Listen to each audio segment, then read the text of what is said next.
Jó napot, sziasztok mindenkinek! Már kezdett a kis munka, fokhagymának felszántás.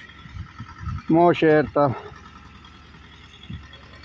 barátom szántani, mert nem volt idő neki, még volt esősok, mert fokhagymának akarok a lucerna helyébe fel dolgozni, hogy itt meg tudom vetetni fokhagyma, úgyhogy így szépen most száncsolja nekem ez 2000 négyzetméter föld, úgyhogy így szépen, hála Istennek, ilyen 20 centi megszáncsolja.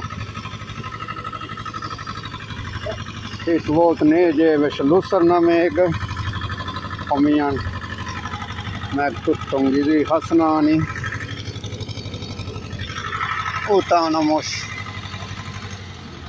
cserélök a helyé, azért, hogy itt volt a kert, így szépen átcserélünk a helyek.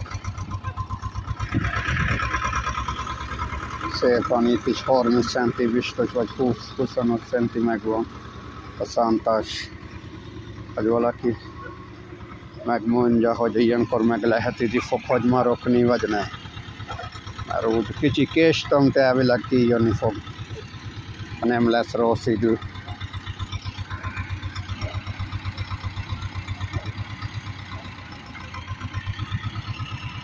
Ez bácsi úgy mondom, hogy szépen mindig ő száncsolja nekem, úgyhogy így szépen így látszik rajta. Mi van? Putus, szép, szomszédoknak van kutyák. Ja.